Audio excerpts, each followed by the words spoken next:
Hello अनि तपाईँलाई स्वागत छ आजको नयाँ भिडियोमा। अनि आजको भिडियो चाहिँ एकदम बिगिनर्स लेभलको पाइथन लर्नर्सहरूको लागि बनाउँदैछु।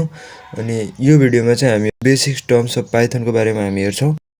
अनि बेसिक्स टर्म्स अफ पाइथनमा के हुन्छ भन्दाखेरि सबैभन्दा पहिला डेटा टाइप, अनि त्यसपछि किवर्ड, अनि त्यसपछि भेरिएबल हुन्छ। अनि फर्स्ट अफ अल हामी डेटा टाइपबाट हेर्छौँ। अनि डेटा टाइपमा चाहिँ इन्टिजर, फ्लोट, बुलेन, स्ट्रिङ हुन्छ। अनि फर्स्टमा चाहिँ इन्टिजर चाहिँ नम्बर विथआउट डेसिमल पोइन्ट हो। अनि त्यसपछि चाहिँ फ्लोटमा चाहिँ नम्बर विथ डेसिमल पोइन्ट।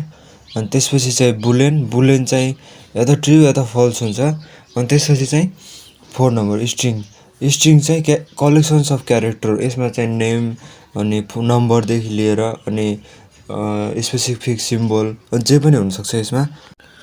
अनि सेकेन्ड पोइन्टमा चाहिँ किवर्ड्स। अनि किवर्ड भनेको चाहिँ यस्तो वर्ड हो जसले चाहिँ कम्प्युटरको लागि स्पेसल मिनिङ्सहरू होल्ड गर्छ। अनि यिनै हुन् ती किवर्ड्सहरू, अनि जसले चाहिँ कम्प्युटरको लागि स्पेसल मिनिङ्सहरू होल्ड गर्छ।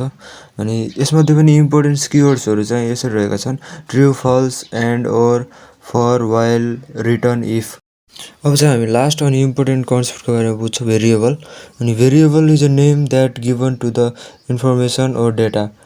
हामी सिम्पली भेरिएबललाई चाहिँ कसरी बुझ्न सक्छौँ भन्दाखेरिमा कुनै पनि डेटालाई दिएको नाम चाहिँ भेरिएबल हो। जस्तै 15,000 डेटा भयो अनि त्यसको अगाडि आउने चाहिँ भेरिएबल, स्यालेरी फर इक्जाम्पल। अनि पाइथनमा डिक्लेयर गर्नको लागि भेरिएबल रुल्स चाहिँ मैले स्क्रिनमा देखाइदिएको छु।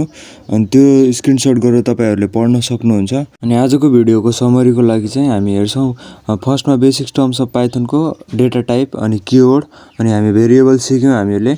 अनि हामी आउने भिडियोमा चाहिँ पाइथनको बेसिक प्रोग्रामिङ हामी सिक्नेछौँ। त्यसको लागि हामीसँग जोडिनको लागि लाइक, सब्सक्राइब गर्न नबिर्सिनु होला।